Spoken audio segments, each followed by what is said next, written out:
I still remember the morning sunlight breaking through the blinds, slicing the kitchen into strips of gold and shadow. My sister sat across the table, her hands wrapped around a chipped coffee mug like it was her lifeline. She didn't look at me when she said it. She just dropped the words like a stone into water. I'm pregnant again. The silence that followed was deafening. My spoon clattered against the bowl, and for a moment I thought I had misheard. But then she raised her eyes, those tired, pleading eyes I knew too well, and gave a half smile that wasn't joy, wasn't pride. It was relief. Relief that she had someone, me, who would carry the burden she had just created. This was the 6th time. The memories came rushing in like a tidal wave. 5 children already. 5 times I had picked up the pieces, paid the school fees, bought the clothes, stayed awake through fevers and nightmares. 5 times I had sacrificed my own dreams to raise kids that were not mine. And every time she promised me, this will be the last. I'll get my life together. I'll take responsibility. But those promises were as thin as paper left out in the rain. My chest tightened as I stared at her. I wanted to scream. I wanted to shake her until she understood what she was doing, not just to herself, not just to me, but to those little souls who deserved a mother, not a babysitter who happened to share their blood. 6th? I finally whispered, my voice trembling with a mixture of rage and despair. How can you say that like it's nothing? Do you even know what you're asking me again? She looked down, her fingers tracing the rim of the mug. Your family, she said softly. You've always been there. You love them, don't you? That last question was a knife to my chest. Of course I loved them. How could I not? I had been the one to hear their first words, to clap when they took their first steps, to wipe their tears when she disappeared for days. But love had become a chain, and every new child she brought into this world tightened it around my throat. For a long time, I didn't speak. I just stared at her, feeling the weight of 6 pregnancies, pressing down on me like stones piled high on my chest. My mind screamed, not again. I can't survive this again. But my lips said nothing.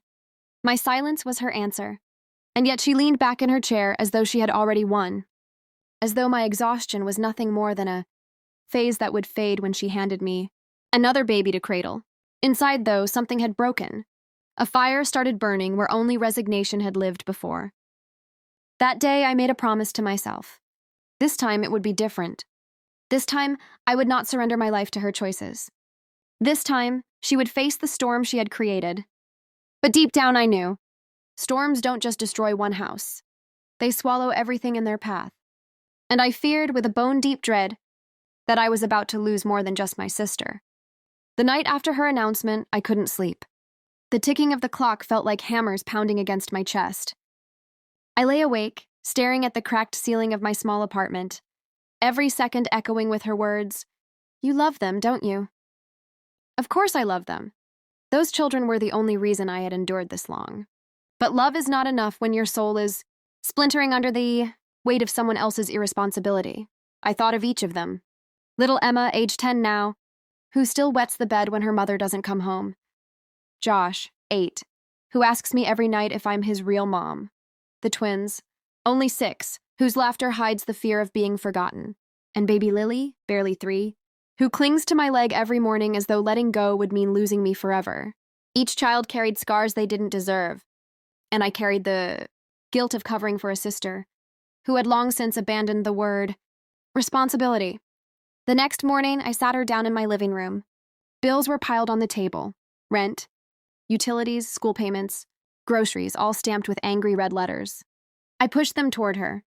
"Look at this," I demanded. My voice cracked, but I didn't care.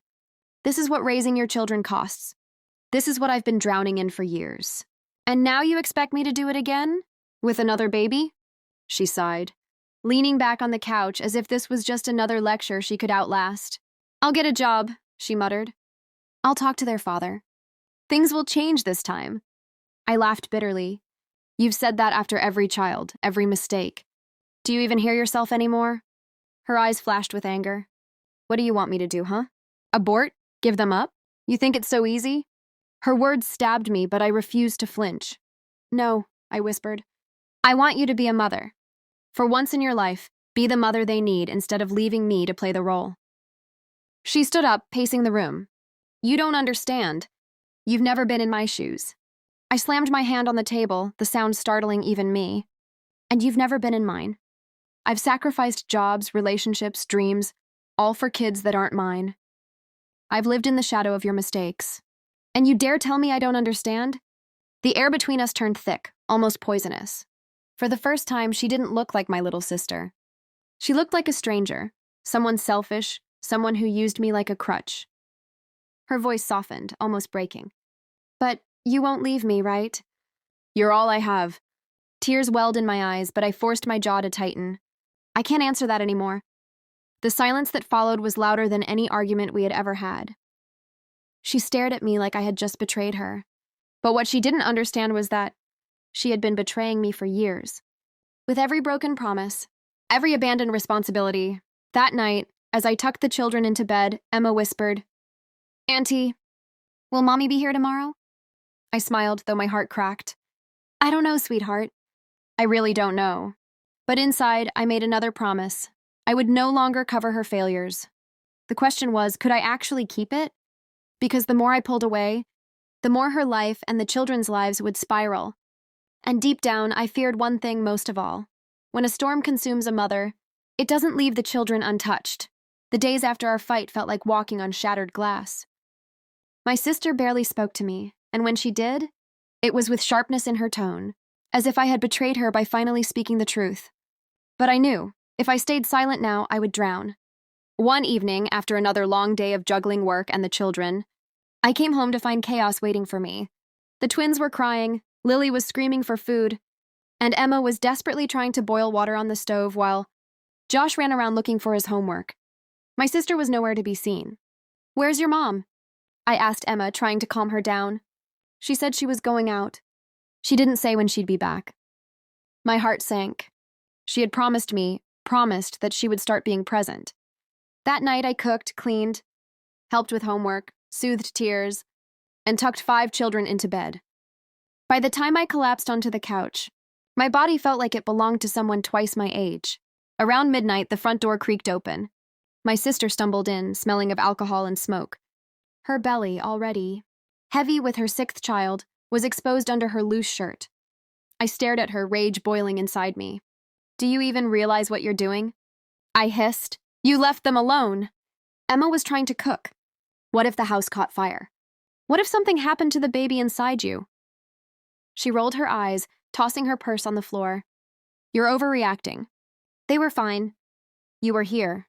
That was it, the final straw. I stood trembling, tears streaming down my face. "I'm always here. I'm here when they're sick, when they're hungry, when they cry for you. I'm here while you disappear. I am not their mother, but you force me to be. And now you're doing it again, with another child you're not ready for." For a moment, her face shifted. Shame flickered, then vanished. "You're dramatic," she muttered, walking past me toward her room. My knees buckled. I collapsed onto the couch, sobbing quietly so the kids wouldn't hear. Every part of me screamed to walk away, to let her destroy herself. But those children, they were innocent. They didn't ask to be born into this chaos. The next morning, I wrote her a letter. Not cruel, not angry, just raw truth. I told her that unless she sought real help, counseling, a job, responsibility, I would no longer pick up the pieces. I would not sacrifice my life for her choices. I left the letter on the kitchen table and went to work, my heart pounding. All day, my phone buzzed with her furious messages. "How could you? You're abandoning me. The kids need you." But then one message froze my blood. "If you walk away, I don't know what I'll do. Maybe I'll leave. Maybe I'll disappear for good." I stared at the screen, my hands shaking. Was it a threat? A cry for help? Or just another manipulation to pull me back in? I didn't know. But deep inside, I felt the ground shifting. This wasn't just about me being tired anymore. This was about life and death, for her, for the children, for the fragile family that was hanging by a thread. And I knew something was about to break. The morning after her threatening message, I sat at the edge of my bed, phone in hand, wondering if she really meant it. Would she actually abandon her children? Or was this just another way to guilt me into surrender? I couldn't take the risk. I rushed to her apartment. The moment I stepped inside, I froze. The house looked like a storm had ripped through it. Toys scattered across the floor, dirty dishes stacked in the sink, laundry overflowing from every corner. The children were huddled in the living room, wide-eyed and hungry. Emma's voice cracked when she whispered, "Mom left early. She didn't say where she was going." My heart broke, again. I cooked them breakfast with shaking hands, every movement echoing with anger and sorrow. I wanted to scream, but I couldn't. Not at them. Their innocence shielded them from the truth, but only barely. Hours passed, and she didn't come back. By evening, panic replaced anger. I called her phone 100 times, no answer. I texted, begged, threatened, pleaded, nothing. That night, with the kids asleep, I sat on the couch staring at the door, waiting for it to open. My chest was tight, my breath shallow. Every sound outside made me jump. And when the door finally creaked at 3 a.m., she stumbled in again, eyes red, mascara smeared, her body trembling. "What is wrong with you?" I cried, rushing to her. "Do you even realize what you're doing? You could lose them. You could lose yourself." She collapsed into the chair, clutching her stomach. "I can't do this anymore," she whispered. Her voice was broken, hollow. "I don't want to be a mother. I never wanted this life." The words sliced through me. For years I had tried to believe she was just struggling, just lost, just overwhelmed. But hearing her confess what I had feared all along shattered me. "You don't want them?" I asked, barely able to breathe. Tears streamed down her face. "I love them, but not enough. Not the way you do. They feel like chains around me. I can't breathe." I sank into silence, my mind spinning. Those children, who adored her despite everything, were nothing more than burdens in her eyes. And the unborn baby? Just another chain. A terrifying thought crept into my mind. What if she really disappears one day and never comes back? What if I wake up and it's just me and 6 children forever? I looked at her, my sister, my blood, and for the first time, I saw the truth. She was not going to change. Not by pleading, not by promises, not even by fear. She would run, and I would be the one left holding everything together. That night, after she fell asleep on the couch, I sat at the table with a notebook in front of me. My hands shook as I wrote. It wasn't a letter this time, it was a plan. A plan to take custody of the kids, to give them stability, to end the endless cycle of disappointment. But with every word I wrote, my chest tightened. Because if I went through with this, it meant tearing my family apart forever. It meant choosing the children over my sister. It meant becoming their mother, whether I wanted to or not. And deep down, I knew it might be the only way to save them. That night, I couldn't sleep. My mind raced with images of my nephews and nieces, innocent faces that had no say in how chaotic their lives had become. It wasn't their fault their mother was reckless. But at the same time, I couldn't deny the bitterness rising inside me. I had given up too much already. The next morning, as I sat sipping a lukewarm cup of tea, my sister barged into the kitchen, still in her pajamas, her face pale, but with that familiar entitlement. "I need money," she said bluntly, not even a greeting. I looked at her, exhausted. "For what now?" She avoided my eyes. "For the baby. Appointments, clothes. Stuff I need." I set my cup down. "You've already had 5 kids, Anne. We've gone through this every single time. I've bought diapers, I've paid for checkups. I've stayed up with sick kids while you went out. When is it enough?" She scoffed. "You're being dramatic. Families are supposed to help each other." Something inside me snapped. I stood up, my voice trembling with suppressed anger. "Helping is one thing. Raising your children is another. I've lost years of my life because of your irresponsibility. Do you even realize that I've missed promotions at work, canceled vacations, and spent my savings on your kids? Do you care at all?" Her eyes narrowed. "They're my children, not yours. No one asked you to play the saint." I laughed bitterly. "Not asked? Who fed them when you disappeared for days? Who took them to school? Who stayed when their father walked out? They know me as their stability because you've been chaos, Anne." For the first time, her confidence wavered. She shifted uneasily. But instead of apologizing, she muttered, "You just don't understand. Motherhood is hard." Tears burned my eyes. "Don't you dare lecture me on motherhood. I've been more of a mother to your kids than you ever tried to be." The words hung heavy in the kitchen. She glared at me, her pride refusing to bend. But I saw the flicker of shame in her eyes. Still, she turned away, mumbling under her breath, "You'll never abandon them. You care too much." And maybe she was right. Maybe I did care too much.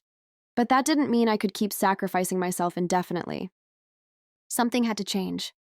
That evening, I sat with all 5 kids around the dining table. They were eating quietly, sensing the tension.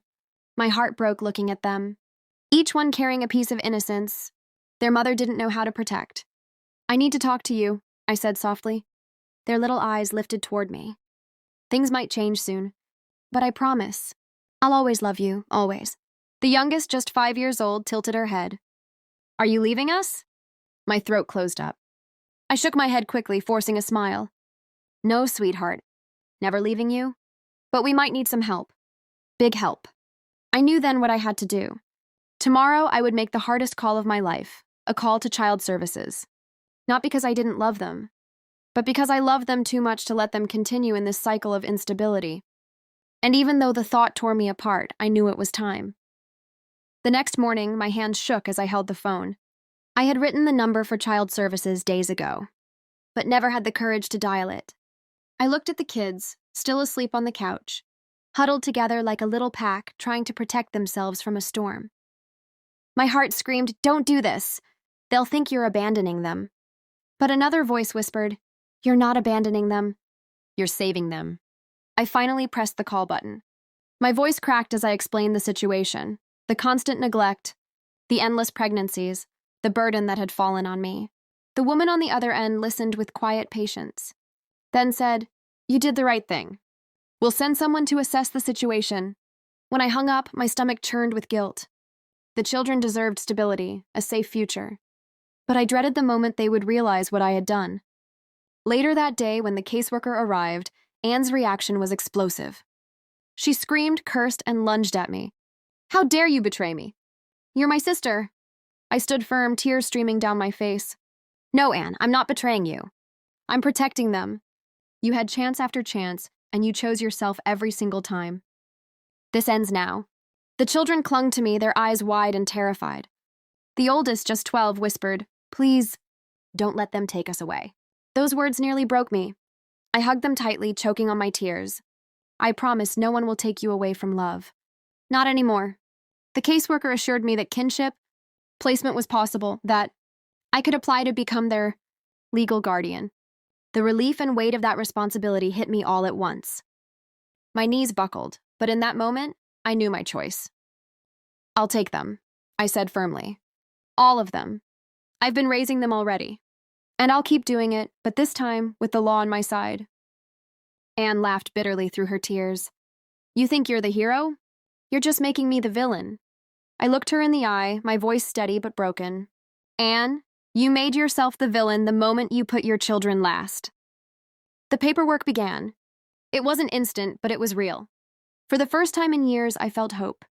The children would stay with me, not bouncing between chaos and uncertainty. They would finally have peace.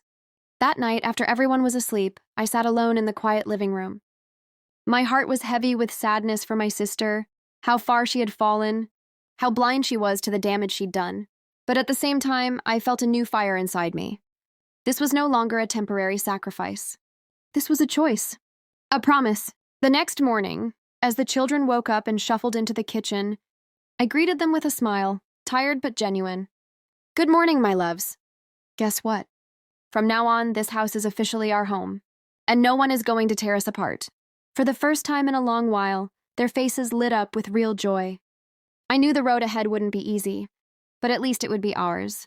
And deep down, I prayed that one day, my sister would realize what she had lost, not me, but the trust of her children, the family she was given, and the chance to be the mother they deserved. But until then, I would carry the title she abandoned. I would be the mother, the guardian, the protector. Because love doesn't walk away. Love stays.